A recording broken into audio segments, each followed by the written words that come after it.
Maintenant, on va essayer de saisir une semelle sur H semelle. Alors, tout d'abord, on va commencer par régler les hypothèses. Alors, je clique sur hypothèse semelle.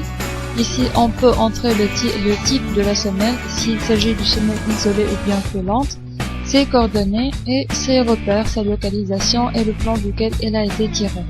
Puis, concernant le béton armé, on peut entrer la résistance à la compression, le FEL qui est de 400 MPa, la FET qui est de 235 MPa, la fissuration est peu préjudiciable, la masse volumique est de 2,5 tonnes et la durée d'application qui est supérieure à 24 heures. Alors par la suite, on trouve le tableau des armatures, donc on peut sélectionner les armatures qu'on veut avoir au niveau de la semelle. Et puis, les combinaisons qui sont déjà imposées par le BAEL. Concernant les enrobages, on trouve les enrobages pour l'élément porté par la semelle et l'enrobage pour les enrobages pour la semelle. Pour la semelle, on distingue trois enrobages différents qui est l'enrobage supérieur, inférieur et latéral. Donc on constate que l'enrobage pour la semelle est beaucoup plus important que celui pour l'élément porté. Alors par la suite, on trouve le ferraillage de l'élément porté. Donc on peut choisir si on a à imposer un espacement longitudinal ou pas, des aciers secondaires, un rapport d'excentricité. On peut choisir la forme des armatures en attente et les armatures transversales. Par la suite, le ferraillage de la semelle. On peut choisir l'une parmi ces trois dispositions-là. On peut imposer un espacement minimal et un espacement maximal, ainsi que si jamais on a des préférences concernant le diamètre ou bien la forme de la cage d'armature, on peut déjà l'imposer. De la même façon en ce qui concerne les crosses. Par la suite, on peut imposer la géométrie par exemple de l'élément porté. Tout d'abord, on a une variété d'éléments qui peuvent être portés par la semelle. Alors on a par exemple tout d'abord la forme de l'affût. Et puis si on veut un poteau carré, ou bien un poteau circulaire, si on a des poteaux circulaires avec joint ou pas, si on a des réservations sur le fût, etc. Donc on va considérer tout d'abord une semelle qui est de dimension 1 mètre sur 1 mètre et 30 cm de hauteur. Et concernant le poteau, il sera d'arête 0,22 fois 0,22 mètres et de 3 mètres de hauteur. Donc, voilà notre semelle et notre poteau. Par la suite, je vais passer à géométrie de la semelle. Alors, en ce qui concerne la semelle, tout d'abord, on peut imposer le fût du poteau supérieur, la semelle inférieure et supérieure. Est-ce qu'on a des propriétés à bloquer, etc. Par la suite, on peut imposer si on veut des pans coupés ou sans pans coupés. Donc on va choisir la deuxième.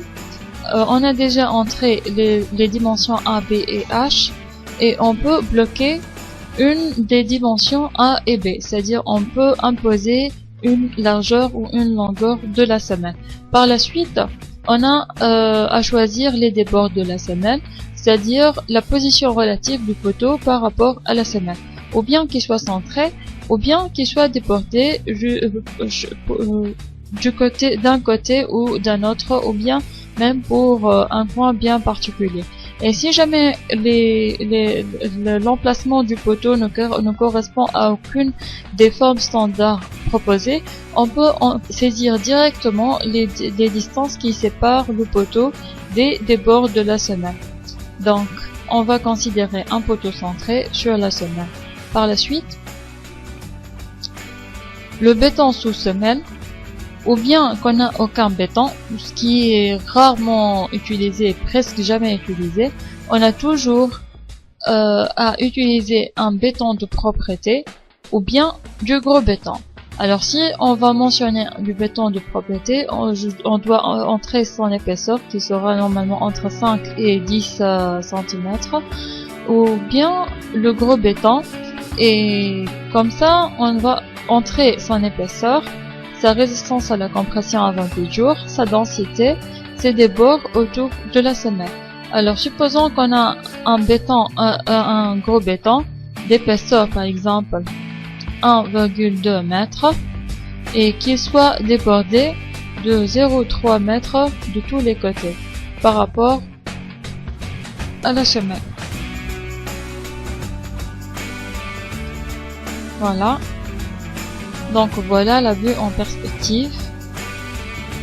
Puis concernant le sol et l'eau, on va définir les sols et la nappe de l'eau. Donc éventuellement on peut avoir une nappe d'eau, donc on peut préciser son niveau haut et son niveau bas. Tout d'abord on doit mentionner si elle est présente ou pas.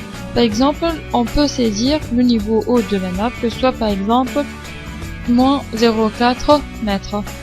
Puis pour le sol fini, on peut imposer son niveau, sa masse volumique, son angle de frottement interne effectif et sa cohésion effective à long terme ou bien à court terme, sa GSAT, etc. Et pour le sol d'assise, c'est la même chose. Alors, donc voilà la nappe qu'on a visualisée, qui se trouve à moins 0,4 m par rapport au terrain naturel. Puis, concernant les charges, ou bien qu'on ait des charges sur le sol, que ce soit des charges permanentes ou bien des charges d'exploitation, c'est-à-dire qu'on ait un chargement sur le terrain naturel, ou bien qu'on saisisse directement le torseur qui est appliqué sur la semelle et qui est en fait les charges qu'on a obtenues à partir de la descente de charge réalisée sur arche ossature. Donc je vais visualiser les charges sur les semelles et je vais considérer la semelle la plus sollicitée et qui supporte déjà une charge permanente de 20,1 tonnes et une charge d'exploitation de 3,7 tonnes. Donc je vais saisir ces charges-là, une charge permanente de 20,1 tonnes et une charge d'exploitation de 3,7 tonnes. Et comme ça, j'ai entré mes charges. Puis en ce qui concerne les calculs, on peut imposer surtout les règlements, les méthodes. Tout d'abord, les méthodes de calcul qu'on veut utiliser concernant les actions de vent et des neiges, la stabilité, les aciers de la semelle. Est-ce qu'on va prendre en compte les terres et les surcharges, le choix de méthode quand le moment est nul, est-ce qu'on va tenir compte de la condition de non-fragilité ou pas, si on va appliquer le règlement du dossier technique unifié 13.12 concernant la portance du sol, la contrainte du sol, le soulèvement, le glissement, le renversement, etc. Donc ce sont toutes des calculs, des hypothèses concernant le calcul. Et puis concernant le prédimensionnement, on peut préciser si on veut créer automatiquement un béton, c'est-à-dire à partir d'une épaisseur bien déterminée.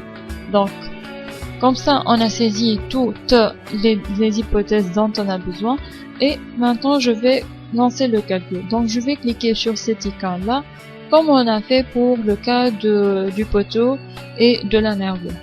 Donc la lampe ne s'allume pas, on n'a pas d'erreur. Donc maintenant je vais visualiser les résultats. Je clique sur afficher et analyse. Comme ça on observe la vue de droite, la perspective, la vue de face et la vue de dessous.